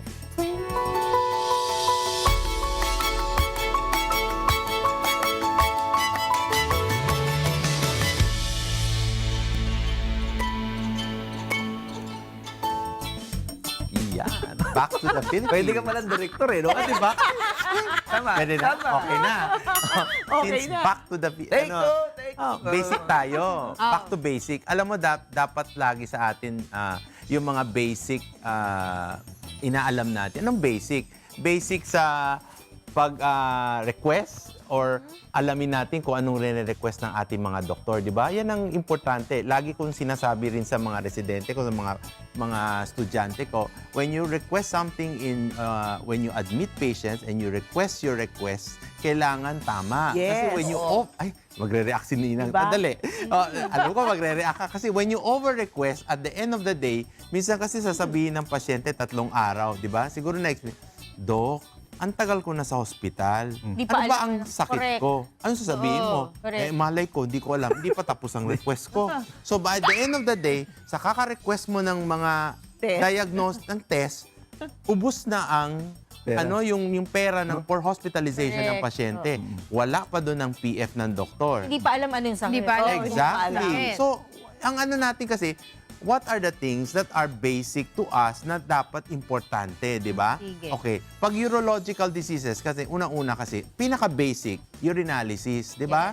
Okay. Urinalysis, minsan naman, lagi ko sinasabi, wag naman kayong pumunta na lang, hindi na sa hospital. Magkano lang urinalysis, di ba? Siguro less than 100. Yes. Isa na, may iba, bet natutuwa, 10 pesos. Naniniwala ka ba sa 10 pesos na urinalysis? Kaihinang Siguro kambing. itatapon ko. Ano ba yan? Grabe naman 10 pesos. Ay, you can have that. Dapil lang, no? Tsaka buwan. Baka hindi yata in-examine, tinignan na, tapos na. Tapos nilagay na ng mga units dyan. No? So, hindi naman sabing gusto natin magtipid, but sometimes kasi, we have to think of tama ba yun? Quality. In quality, medyo di ba? You can have urinalysis at 50 pesos pataas, okay na yan. Ikaw din magsasak Diagnostic center. Yes. So, ang urinalysis, marami tayong masasabi din dyan. Marami tayong makikita, di ba? Okay. But importante kasi, lagi natin sinasabi, urinalysis, kailangan, alam mo rin yung pagkuha ng specimen. Di ba? Correct. Like si Erica, punta. Urinalysis, sige, dito siya. QC ka, di ba? Yung hospital mo sa Cardinal. Cardinal Hospital, di ba? Layo. Ang layo. Dinala mo yung ihi mo papunta doon. Panis na yun. Oo Di ba? hindi ba Pwede mo nang gawin pansawsaw yung Di ba dapat? Acidic na. Kasi some people are, not Dok, di ba dapat pagka kukunin mo, i-harvest mo na yung ihi mo? Harvest talaga. Harvest, di ba? Di ba dapat yung Sa ospital ititest mo na na yung kunin? kung saan ka nandun na Yes, nasa oo. center Kaya ka, doon ka na may container ang binibigay ng laboratory para ibibigay sa'yo, para itetest mo. Kasi may iba, mga pasyente nang-aaway pa, di ba? Oo. Tapos, pag magbibigay ka na yan, you have to get the third or midstream. Huwag yung umpisa, yung midstream. Kasi the midstream is more cleaner. Alam mo yon? So, wag yung unang bugso. Yes. Wag yung unang Handling of a specimen is important. Kasi when you contaminate it, lalabas ang result na may infection ka. Na sasabihin mo later sa doktor, Doc, may infection ako. Wala ka namang infection, wala ka namang Others get it straight, Exactly. Ano tawag doon? Yung kinakabitan ng parang hose na doon sa... Yung nabasa ng parang catheter? intermittent Hindi, catheterization. Parang straight. gano'n. Parang yun. May dipstick. Pwede rin yun. Yung mga pinapakita natin. So, yung urinalysis is one thing, no? Then another one is yung ultrasound natin, di ba? Ultrasound, papakita natin can show us a lot, di ba? Yes. Kidney, yung kidney natin, kung may stone, meron tumor, may ganyan. This is the inner portion, your medulla and your cortex, di ba? Pag ito may itim dito at pag ganyan, isabihin na mamaga ang kidney mo or hydronephrosis. So may obstruction yan o may ihi na hindi lumalabas. Pag may mga itim-itim dyan, maaring may cyst ka. Pag may mga puti-puti dyan, maaring may bukol ka or may bato. So there's a lot of things that you can see in an ultrasound, di ba? Okay. Now, yung isa, pinaka-advanced natin for diagnosis is your CT scan. Okay. CT scan kasi ay maganda. May picture tayo. Wink! CT scan is maganda kasi one is for staging. Lalo na pag ang mo kasi mga cancer patients, mga ganon, yung gusto mo malaman, may bukol ka, gusto mo malaman kung anong stage na. CT scan is a very, very good tool. Either you do it contrast or non-contrast. Kasi, kagaya dito, makikita natin yung kidney natin, di ba? Anything that is radio-opaque or puti, absorbs calcium. Di ba? So, this is a bone, this is a vertebra because it's calcium, so puti siya. So, pag ang kidney mo, kagaya nito, konti lang ang opacity ng puti niya. Ibig sabihin, hindi masyadong walang calcium, walang stone or whatever. Pero pag matingkad ang radio opacity, ibig sabihin either there's something there or may bato or may tumor. Okay? Maganda kasi ang CT scan for us, mga urologists or specialists, kasi makikita mo yung mga adjacent organs. Okay. Kung may bukol ka dyan, makikita mo agad kung may kalat. So, pwede namin sabihin sa'yo, oy, baka meron tong metastasis. No? Ultrasound cannot define much, no? Ito ang isang tool na pwede mong sabihin, parang yan ang pinaka-superior. 'Di ba? Pinakamagandang diagnostic examination tool na para makita yung urological problem. I think we have pictures of stones. Okay? Wala na ba? Yun. Pictures of stone. So pwede, Doc Joseph, na wala ng ultrasound, mag-CT scan na lang. Yes, oo. Para hindi na magdoble-doble ang Ayan, may bato. gastos. Oo. Stones yan? Stone yan, okay? This is the right, this is the left, okay? It's always right that the position of the scan, kailangan yung doktor alam yung the name should be on the right side. So on the right side is the right. Kasi minsan binabaliktad mo, di ba? Oo. Remember, I am very, very particular on the right or the left. Siyempre, baka mami buksan Diba? mo yung Kasi we have incidents na inoperahan sa kabila, wala pala yung Diba? Exactly. Kawawa naman yung pasyente. Diba? Hindi naman Pag linagay mo yan, linapat mo yan sa legadoscope, sasabihin mo sa pasyente, tatay, ito yung kanan mo, sandali, parang mali. Nagganyan ka na naman.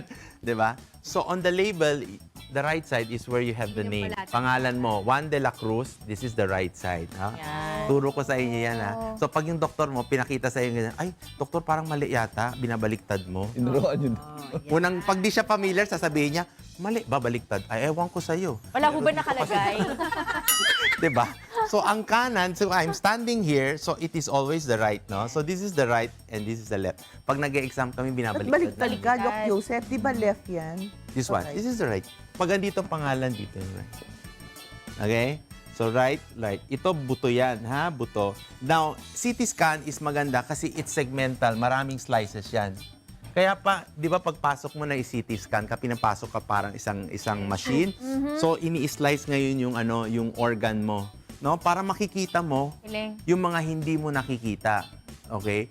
Now, you can have contrast. Ilalagyan nilang contrast ng dye para makita mo, ma-define mo yung yung problem. We have now scan that can show you the blood vessel. Kung pula, yung arteries mo, kung blue, yung veins mo.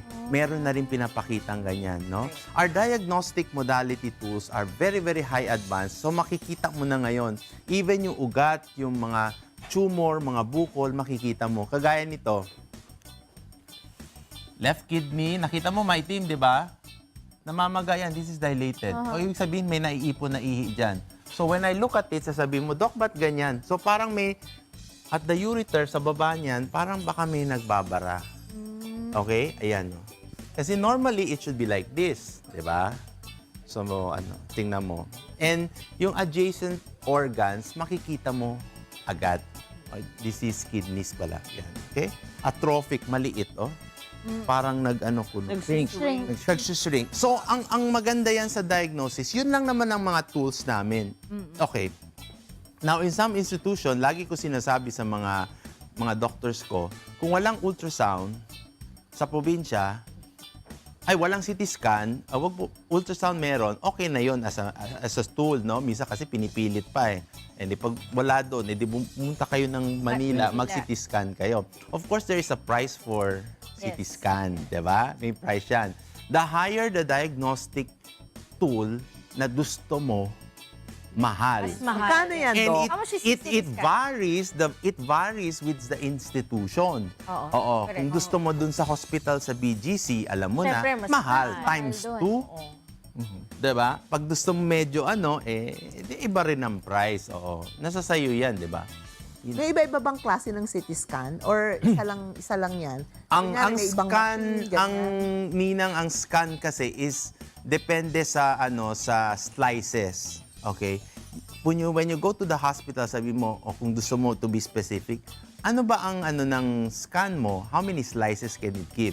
The more slices, the more innovative and the more advanced. Parang cellphone lang. So mga ilang slices ang kailangan? It can go up to 24 slices. manipis ang pag-cut sa organ. So makikita mo Para yung makita mga mo talaga yung hindi mo detail. nakikita. So, Doc Joseph, kung ikaw, nirequestan mo ako ng CT scan, ang problema lang sa tingin mo, kidneys ko lang. Pag CT scan ako, titingnan lahat ng organs sa tabi? Yes, yes. Ganun. Automatic yun. Automatic yun. Kasama na yun. Hindi kasi andun baka ka na rin. mamaya, ang request lang kasi ng doktor, yung kidney lang. Yun lang ang Yeah. scan nila. Pero yung lagi ko sinasabi, if you want to have a definitely and one-shot diagnosis, CT scan. Huwag ka na mag-ultrasound. May iba kasi mga doktor, alam mo, meron na to, meron pa to, MRI. Mag-MRI ka. Anong gagawin mo MRI? Are you looking for soft tissue? Alam mo, pag nakakita ko ng charting na sasabihin ko, ang dami mo rin request. Anong gusto mo? Lahat tingnan mo, negative. Sayang. Anong punto mo? Diba? I-waste the expenses of patients. Diba? As patients, ngayon sinabi ko, you would know now. Yes. Kasi you can tell the doctor, Doc, bakit kailangan kong i-CT scan? Sabi po ni Doc Joseph. Parang feeling ko UTI lang naman ako meron. Oo, di ba? Pag umuo ka, ayun na yun. Nakalagay na sa chart yun. Urinalysis lang, sabi ng doktor. Magaling ka pa. It's not Mas magaling Ikaw ka na kaya pa. mag-doktor? But thank you so much, Doc Yes. Joseph. Thank you. Marami kami natutunan sa Oo, as always talaga kapag Thursday. Alam nyo, meron pala akong gustong ikwento bago ko makalimutan. Kagabi, naghapunan ako dun sa bahay nung kababata ko. Tapos parang medyo napaaga ata ako kasi yung mga ibang kasama ko na traffic pa. Alam nyo, parang hindi ata magandang idea na nauna ako dahil nakita ko silang nagkakagulo. Hindi naman nagbubugbugan or anything, Pero parang napansin ko na nag-aaway sila, nagpaparinigan. Itong kumari ko, sinasabi na, ay nako, kaya ganyan yung buhay natin dahil hindi ka madiskarte sa buhay.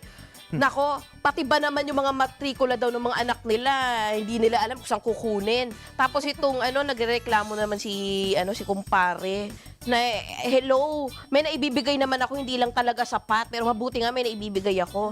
Tapos sabi naman nung kumare ko, kahit na dapat alam mo yan noong pa bago mo ako pinakasalan. Kulang pa rin. Kulang pala talaga. Ako hindi ko, alam mo, parang ang ginawa ko, umalis muna ako. Kasi Nahiya syempre, ka? di ba, nakakahiya. Nahiya ka for them. Nakakahiya kasi bisita lang ako doon. Pero tama ba yung inaaway mo yung asawa mo? Dahil meron siyang problema sa pinansyal, dahil nga hindi siya madiskarte sa buhay. Well, para tayo maliwanagan yan at siyempre mas eksakto sa Biblia, tanungin po natin yan kay Brother Eli Soriano sa atin pong Biblically Speaking.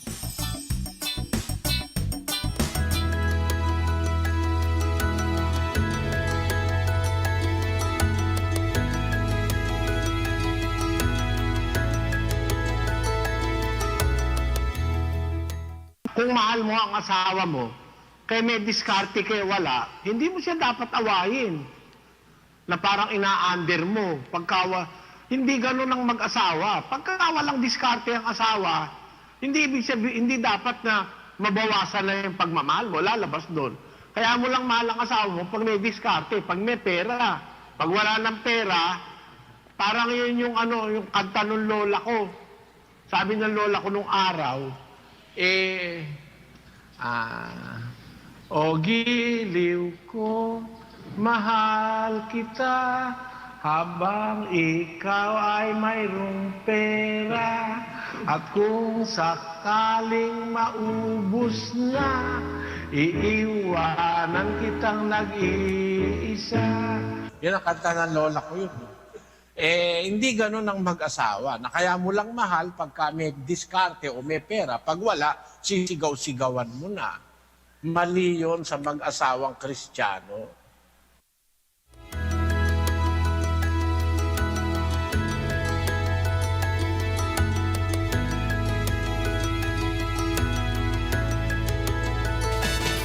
Yan. Sana nakikinig yung nakakausap mo na yan.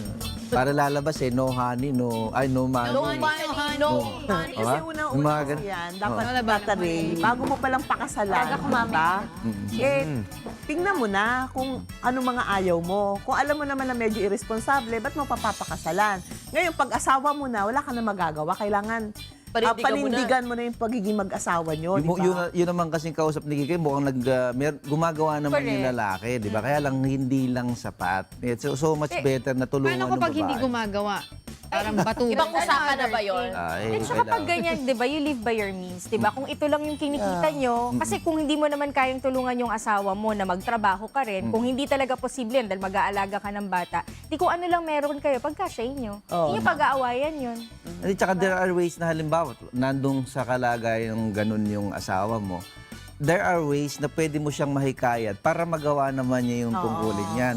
Kasi lalabas doon, lalo na paglalaki, no? Pag ginaganon mo siya ng ginaganon, lalayo lang sa'yo yun eh. Magkakaroon yun ng ibang damdamin mo, wala na yung love sa'yo hanggang sa dumating yung punto na magkahiwalay na kayo. Pero may ways na maaari sigurong maparealize mo sa kanya na ito dapat ang ginagawa natin, o ang ginagawa ng isang lalaki sa bahay o ama sa tahanan. Saka sabi nga ni Brother Eli, kasi kanina nakikinig ako papunta dito 3 o'clock in the morning kay Brother Eli. Ang sabi niya kasi, kung may mga anak tayo, huwag tayo mag-anak na hindi natin kaya. Kasi di ba may anak na walang pang-tuition, ganyan. So dapat ipaplano natin yung buhay natin kasi responsibilidad natin yung mga anak natin. Totoo yan. There's always Very may well mga said. public school naman. Kung di mo talaga kaya, what can you do? Okay, ang ating pong verse of the day mula po sa Matthew 5:48. You therefore must be perfect as your heavenly Father is perfect. Kayo nga'y magpakasakdal na gaya ng inyong Ama sa kalangitan na sakdal. Ang ating verse of the day mababasa din po sa ating Omega Digi Bible application. I-download na po, yan po ay libre at wala po kayong babayaran. Maraming features na maaari po natin magamit sa pagbabasa po ng banal na kasulatan. Ang ating verse of the day was brought to you by Omega Digi Bible! Powered by Vision Check! Hindi. Saan ako lilipat? La la la la. Nagbabalik po ang Good Morning Kuya. Today is March 28. Yes, it's Thursday. Time check po muna tayo. 7:08 in the morning. At Doc 7 Joseph. din. 7点08分钟。 Ayun. Reminder lang ha, yung coding natin. Ano ba ang coding? Dahil 7:08 in the morning, 7 and 8 ang coding. Sakto, no? At dahil March 28 ngayon, ayan, birthday syempre. Binanggit na natin kanina sa opening natin. Birthday ng ating presidente, of course, si President Rodrigo Roa Duterte. At yan po ang ating Today in History.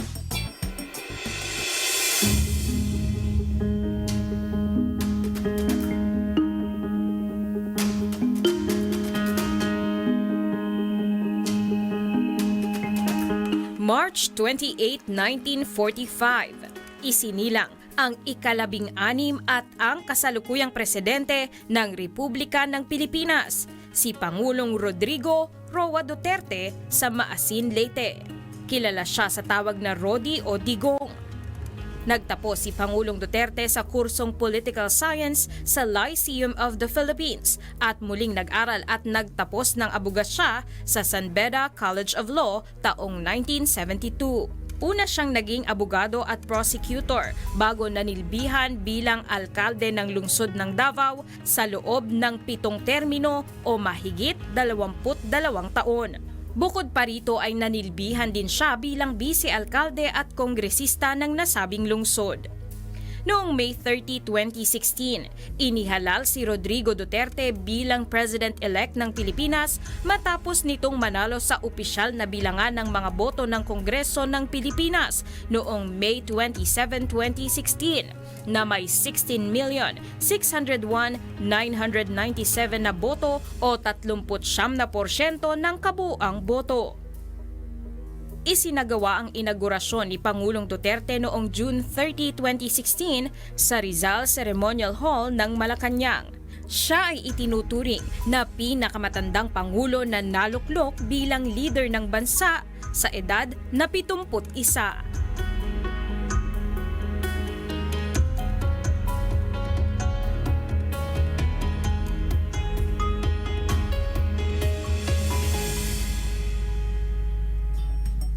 Happy birthday kay President Rodrigo Roa. 74th birthday. Invited ba kayo? Wala. Wala ano siya. Sa bahay Diba? ba? Uuwi siya ng Davao. Oo, sa Davao, Wala sa siyang bahay lang daw activity. siya. Ano lang daw ang plano niya, magpahinga lang? Oo. Ang ano lang, pwede lang kumausap sa kanya ngayon ay ang kanyang mga apo at mga anak. Yun lang. Time for no family. no other activity. Bigyan nyo naman ng bigyan nyo naman ng Kantahan mo nga, kuya. Kantahan mo, ng break. Ano kanta mo dahil birthday ni Pangulo, kuya? Kantahan natin. Ako'y sa'yo, ika'y sa akin. Di ko Ganda. wala ako nawalan tenga ko. Saan punta? Na-detach. Bakit Wala. nandito? Siguro wala akong mic. Wala akong tenga ko eh. Meron. Ayun, ngayon lang ako nagkaroon ng mic. Oh, di ba? Sabi ko. Okay, Okay na. Okay na, hindi. Hindi mo ako kasali dito. Probe siya, oh. Kailangan ko nalagyan ng mic. Huwag kayo, wala. Okay na yan. Sige. Sige, Ninang, ano pa ko? 1 kilometer bumper. Ilok ko naman nun.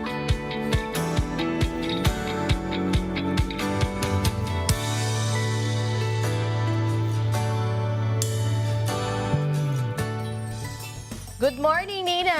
Good morning, di Ang ba? topic natin, Ninang. Oo, kasi dahil lahat naghahanap ng puhunan. Finance ba talaga topic ninyo? At ang lahat ay naghahanap ng magiging partner or mga investors. So, ang topic natin ngayon ay ano-ano ba yung mga katangian o qualities na hinahanap ng investor sa isang entrepreneur para siya pagkatiwalaan at magbigay ng Ano ba yan? puhunan. Ano nga ba yung mga katangian Alam mo na yun. hinahanap Sige nila, na, mauna Nina? ka na. Kailangan meron kang vision, of course. Wow, ang galing ni Kikay ngayon. Vision. O, ano ba yung vision? Pero ano nga ba yung tamang vision na hinahanap nila? Oh, yung vision kasi, yan yung foresight ng tao. Parang si Kuya, visionary, di ba? So, naisip niya na yung magkaroon ng bus, wish bus. Wish bus. Oo, so yun yung example ng pagiging isang visionary, di ba? Kasi hindi, ang vision naman, iba-ibang direction. May vision kasi yung kabayo may tapaoho. Yes. Alam mo yung tapaoho? Yung pantakip Kuya sa... Yung nakaganon. Sa gilid. So, yung, Para hindi titingin sa... yung perimeter ng mata niya, dito lang sa may harap. Oo. Para hindi ma-destroy. Pero anong klaseng vision ba ang dapat na Vision tech. ginagamit ng isang... Ano ba yung pinag-usapan natin? Kuya, na ano yung tinitingnan mo, for example, mag-i-invest ka. Ako mag-invest. Sa isang yung isang entrepreneur. So, kung entrepreneur ka naman, ano yung kailangan mo ipakita sa mga investors mo para pagkatiwalaan ka at bigyan ka ng puhunan. Di ba? So kung ako yung mag-i-invest, ikaw yung entrepreneur, ako yung mag-i-invest. Dapat meron akong vision. Ikaw din bilang Ngayon, entrepreneur. entrepreneur, ano yung vision? May vision ba siya? So, for example, ako, gusto kong mag-invest. Teka, Hahanapin, Kuya, titingnan ko, meron bang vision tong entrepreneur na to? Yes, oo. Kasi for example, paglalagyan ko ng pera, naisip mo na, pag kay Kuya, sigurado kikita. Kasi for example, naisip mo yung wish bus, tapos kumikita yan ngayon dahil sikat na, di ba? So alam mo na yung pera mo lalago kung mag-i-invest ako sa'yo, parang ganyan. Parang, marami pa tong pwedeng ganun. Na pwedeng maaaring maisip. gawin dun sa negosyo Marami niya. pang patutunguhan. May patutunguhan yung negosyo niya, di ba? Tapos pag nakikita mo yung entrepreneur, parang wala, hanggang doon na lang. Parang may napag-invest. Tapos Okay. yun, Kuya, ang isa pa na tinitingnan ngayon, kasi yung success daw ngayon, hindi na nami-measure lang sa talino o sa galing, kundi tinitingnan yung grit. Yung Paano eh? Hi, hello. Di si Kuya, yung grit. Short eye. Grit. Yung ano yan eh, Short yung parang, Ilong. parang ano, yung, Ganun. ang combination Kasi pwede siya. pag-grit, ganun. Oo, pag-grit tayo, di ba? Parang ganun. Hindi, yung Can I grit, grit? G-R-I-T. Ang ibig sabihin nun, meron kang passion. Passionate ka sa isang bagay at saka meron kang perseverance. Yung talagang matyaga ka. So it's a combination ng passion at saka yung pagtsatsaga mo, sipag at tyaga mo. Kasama yung hard work. Pwede din palang gamitin yan pagka yung may nanliligaw sa'yo. Ay, siyempre. Diba? Titingnan mo, yung nanliligaw ba sa'yo, ano ba? May vision. Baka naman. Makakasalang ka nito. Vision, mission, at goal. Tapos yung bang nanliligaw sa'yo, meron bang passion at may perseverance? Oo, kasi kuya, pagka ganon, yung nanligaw sa'yo, ibig sabihin, in the future, ay may malaki ang kita at hindi ka pababayaan yung pamilya financially, di ba? So, pwede rin natin gamitin Yan ang yan. hanap natin. So, at alam din niya ni Beth, di ba? So, Miss Beth, ano yung tingin mo pa? Conviction. Kailangan ng kulong, convict. Hindi, yung kasing pinaniniwalaan, napaka-importante sa isang tao. Kasi for example, magnenegosyo ka, di ba? Kailangan matibay yung paniniwala mo sa isang bagay o doon sa mga ginagawa mo para magtagumpay ka. So, Dapat pwede din palang gamitin yan na criteria sa mga iboboto mo naman sa election. rin. Oo, tama kuya. Kasama yan, di ba? Tapos, siyempre, kailangan ang kikay. Alam mo, ito Leadership. Oo. So, pero bakit nga ba kailangan ng leadership? Kasi kailangan marunong kang mamuno kasi ikaw yung magsisimula ng negosyo, ikaw ang magiging pinuno, ikaw ang So kailangan marunong kang mag-lead ng mga tao kasi sa bawat negosyo, 'di ba may mga empleyado ka. So dapat maging good example ka. Dapat alam mo kung kailan ka bibigay, kung kailan ka magiging matigas o kung kailan ka lalambot sa mga negosyo mo. Sa mga empleyado mo. At saka dapat, marunong ka talagang mamuno. Yon. So, Doc Joseph, tawa ka ng tawa dyan. Nahuli ka ni teacher. Ano yung tingin mo pa na kailangan? Yung panglima natin. Siyempre, kailangan balanse ang humility mo. Galing naman ang hula mo. Diba? Tama. Hindi, kasi di ba, Doc Joseph, yung iba masyadong mayabang. Pagka naman hindi ka mayabang, masyado kang humble, wala kang confidence. So, kailangan ibabalansin natin. Although confident ka, pero dapat humble ka rin. Di ba? So, yon. Iba naman kasi yung confident ka dahil alam mo yung ginagawa mo. Kesa naman yung parang you're just like a braggart. Or parang Mamayabang ka lang. Pahangin. Confidence sa ere. Diba? Parang gano'n. Okay. O si Diego, meron ding contribution dito. Ano yung number 6, Diego? Ano kaya to? Isipan ko Sige. Google mo muna. Tama ba? Artista talaga. Ayun kasi ang pinaka-importante raw, kuya, yung tama si Diego, yung marunong kang magdesisyon. Kailangan hindi yung teka-teka lang. Kailangan marunong kang, kung may mga sitwasyon na magpe-present sa'yo, lalo na kung problema, kailangan marunong ka kaagad magdesisyon. So, kailangan decisive ka. Calculated risk. At saka ito yung napaka-importante rin na kahit mga bata kailangan may rin dito, kailangan din yung disiplina. So lahat ng tao na walang disiplina, hindi pwedeng magtagumpay. So kailangan yung leader or kung negosyante ka, kailangan may disiplina ka. Sa lahat naman ng bagay na gagawin mo, dapat meron kang disiplina ka kahit. Kasi pagka nawala yung disiplina, kahit sa kalsada, kaya walang disiplina, kaya ma-traffic, di ba? And yung discipline can also be practiced in different ways. Diba? Kahit na yung simpleng ginagawa mo lang sa araw-araw, yun lang disiplina sa pagkain. Disiplina yan, di ba? Minsan, may mga aspects sa buhay natin na nagle-let go tayo when it comes to discipline. And makikita mo, dun sa area na yun na nag-relax ka dun sa discipline, nagkakaroon nawalan ka ng disiplina sa yung pag-exercise. Kasi marami kang di ba? Ganyan ito. Busy ako Merong may nagiging epekto. Nakita mo ba yung ginawa mo, kuya? Bakit? Sabi mo, disiplina sa pagkain. Tumingin ka. Tapos mamaya-maya, disiplina sa pag-exercise. Kailangan talaga may disiplina sa buhay. Hindi, iniisip, natural lang kay kuya. Buti na lang sa financial, may disiplina tayo. Hindi, kasi di ba, merong laging pag nawalan ka ng disiplina sa isang area ng buhay, merong may nagiging epekto. Chain reaction. May nagiging epekto. Kasi ako, yung halimbawa, sa pagkain, ang hirap yung disiplinahin mo rin yung sarili mo, lalo na kung nakakita ka ng... Hindi, di ba? It's a practice Ang pagka naman nakakita ka, naku, parang, bakit naman kung kailan ayaw kong kumain? At saka naman, andyan naman yung pagka naman pwede ako kumain, wala namang makakaing masarap-sarap. That's why discipline is really very important. Tapos, At saka sa pagninegosyo, kailangan din, parang sa asawa, may commitment ka. Kailangan committed ka sa ginagawa mo. Kasi paano yun, for example, binigyan lang ka ng capital or nag-partner, tapos biglang ayaw mo na. So, kailangan committed ka talaga. hindi pa bago-bago yung isip. Opo. At kumita. Yun. And then, syempre, importante din, kung ano yung papasukin na negosyo, kailangan titingnan mo kung may experience ba dun sa field na yon. So, for example, magtatayo ka ng restaurant. Syempre, titingnan mo, marunong ba siya magluto? Or may alam ba siya sa restaurant business, or kung financing yan, marunong, ano bang experience niya doon. Siyempre kasi, nagka-count din yung kaalaman mo, hindi lang yung talento, kundi yung experience.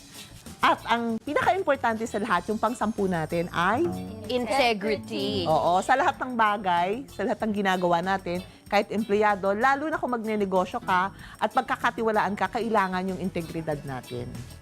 So, yun. Marami pang iba, pero ito yung nakita nating 10 na pinaka-importanting qualities na hinahanap ng mga investor sa isang entrepreneur. So, kung gusto po nating magnegosyo, kailangan na magpakita tayo. Hindi lang yung sa pakitang tao kundi kailangan yakapin natin o kailangan i-embody natin talaga yung mga characteristics na to para po tayo ay magkaroon ng mga makakasosyo na mag-i-invest sa atin at pagkatiwalaan tayo sa puhunan. Yan. Thank you, Ninang Risa. Thank you. At dahil dyan, Pwede na tayo kumain. Ipakita mo ang disiplina mo.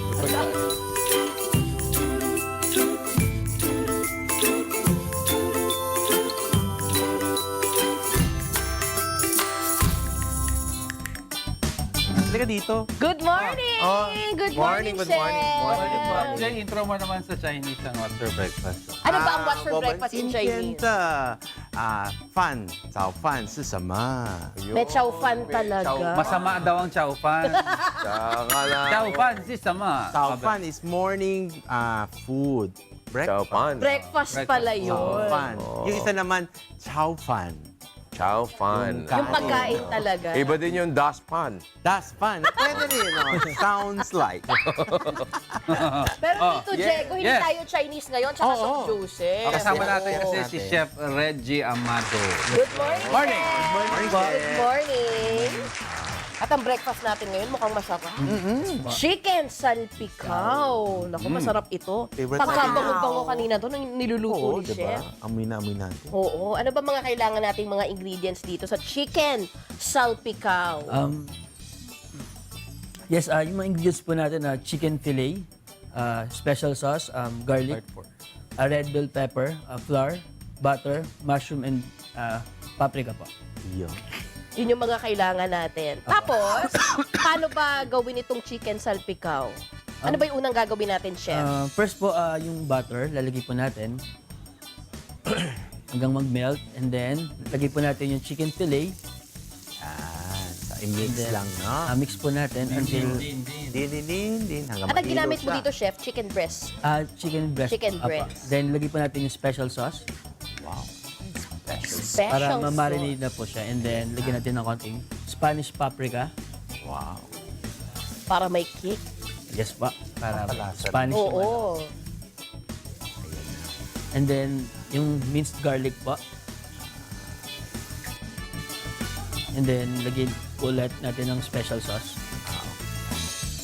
Yun siguro yung nagpaamoy ka. Oo, yun yung secret recipe. Chef Red. Tama po. Diba?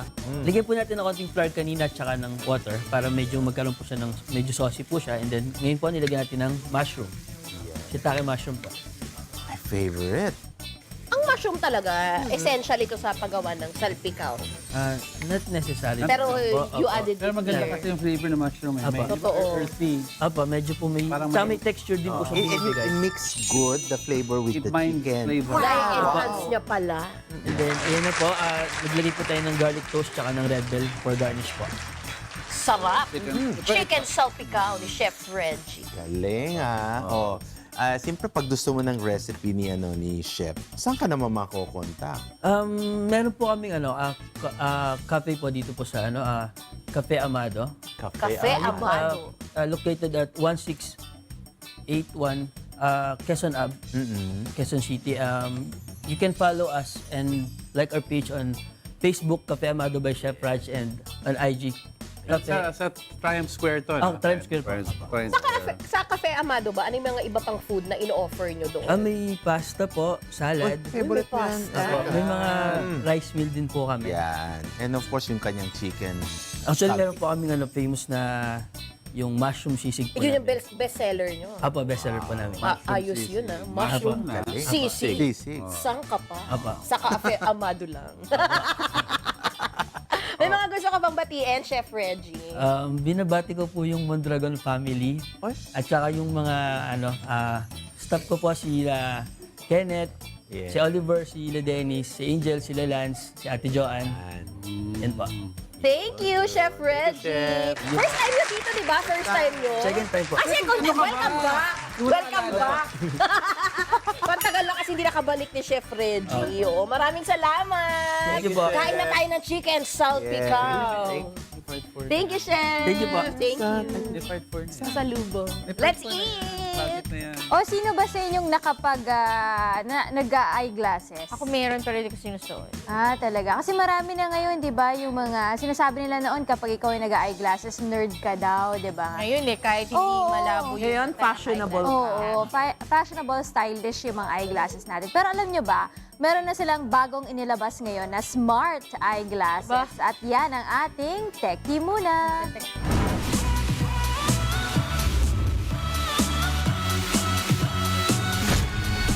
Techie Muna. Iba't ibang smart gadget na ang naglabasan sa panahon ngayon. Tulad na lamang ng smartphones, smartwatch, at ngayon ay meron na ring smart eyeglass.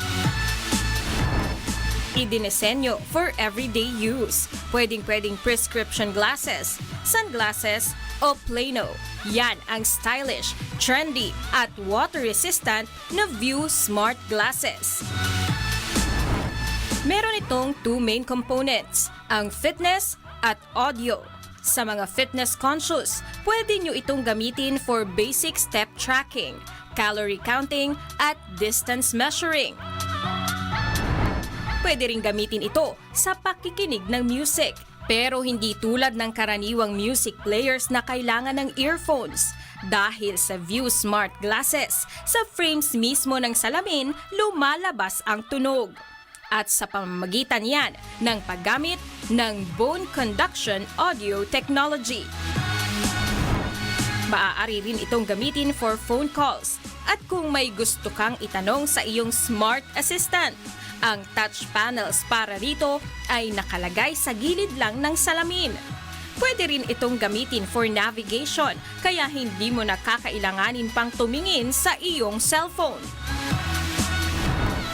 Kayang tumagal ng battery nito ng 2 hanggang 3 araw.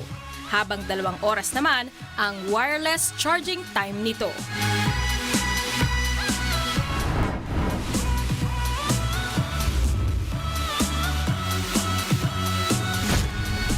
Techie Muna. Magaling siya. Galing. Instead of mga smartwatch ngayon. Ano ngayon? Ano yung- Eyeglasses. Eyeglasses. Ano yung mangyayari sa eyeglass? Parang lang, smartwatch lang, kuya. Yung pwede kang tawag nito, yung mga Google Maps mo, dun mo na makikita yung mo. Puntahan mo, di ba? Tapos pag magbabasa ka, pwede na rin yung smartwatch para i-play mo, maririnig mo, di ba? Parang maduduling ka nun. Kasi, di ba, ang lapit, tapos nakaganon ka. Siyempre yung mga VR ba yun?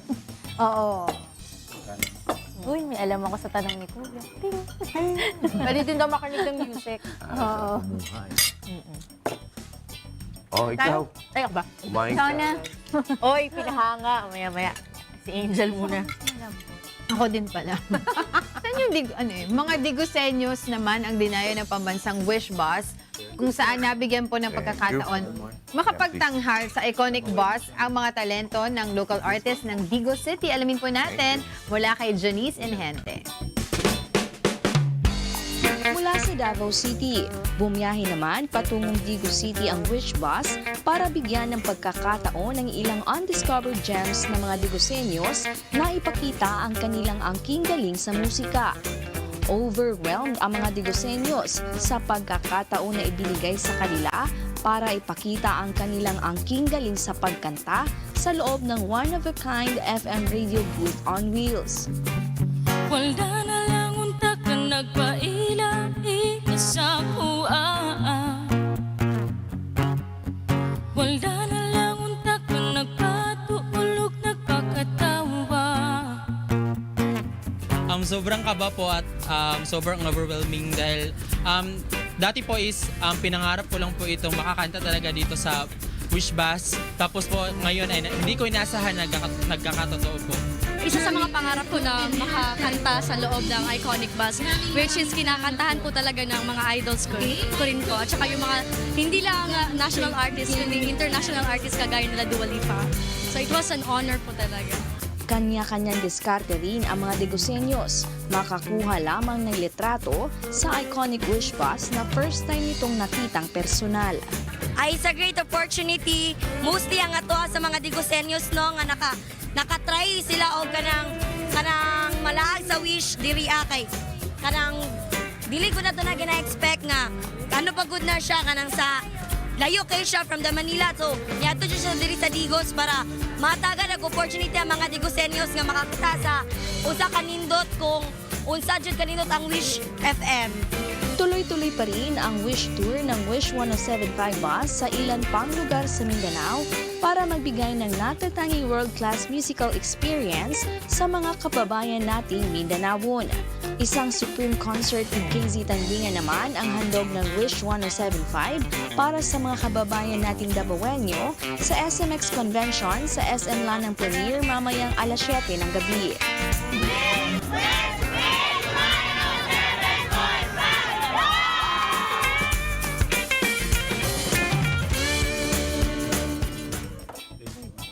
Ay, abangan nila yung concert ni Casey sa Davao. That would be tomorrow, no? Easy. Galing yun eh. We love Casey. And I love the food. Tonight na pala. Sabi niyo Friday. Tonight yun, tonight. Akala ko kasi 28. Ano ba ngayon? 28 na ngayon. Akala ko 27 lang ngayon. Sorry. Labo na. Kala ko bukas din. Thank you so much. Saan sa Davao yun, kuya?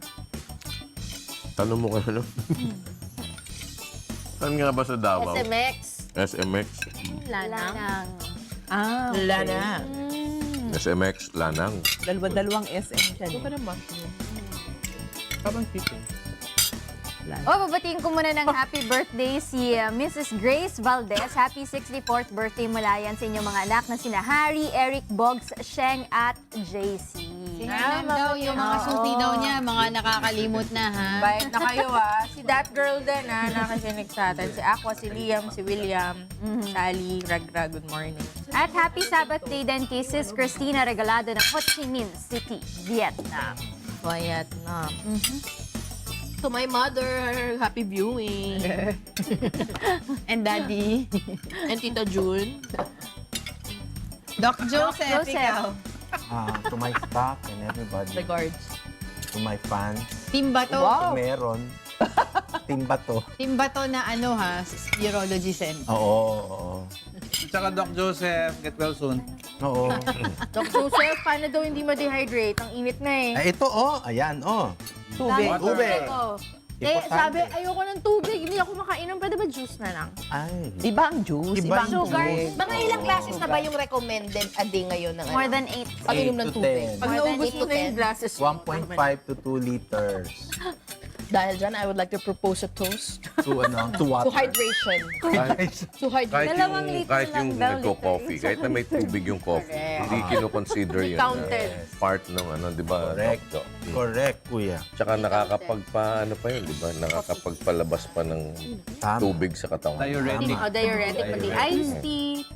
Actually, pag yung water kasi it's very, very good element na parang pang-cleanse at nourishing ng mga cells natin. Lahat, buong part.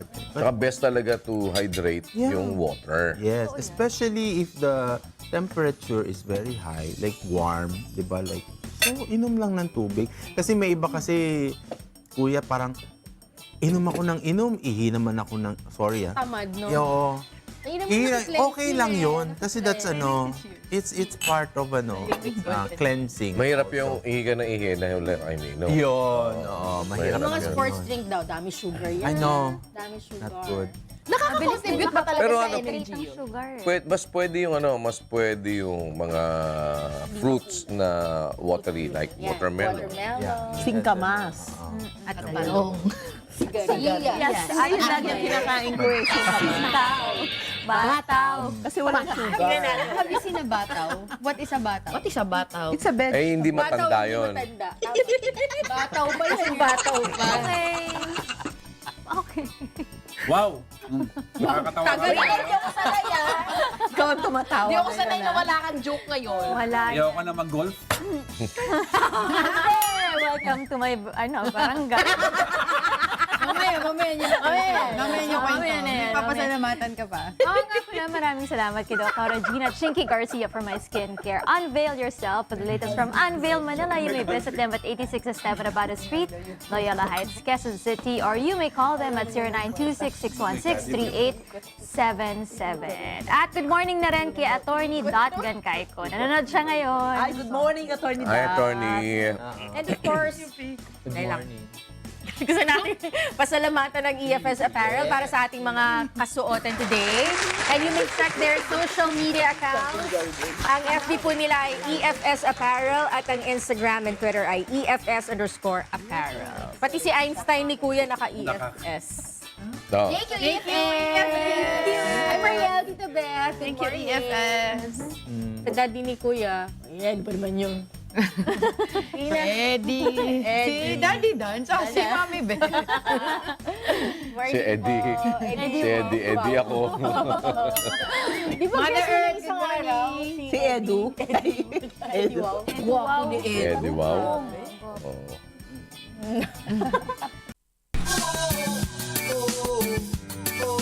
La la la la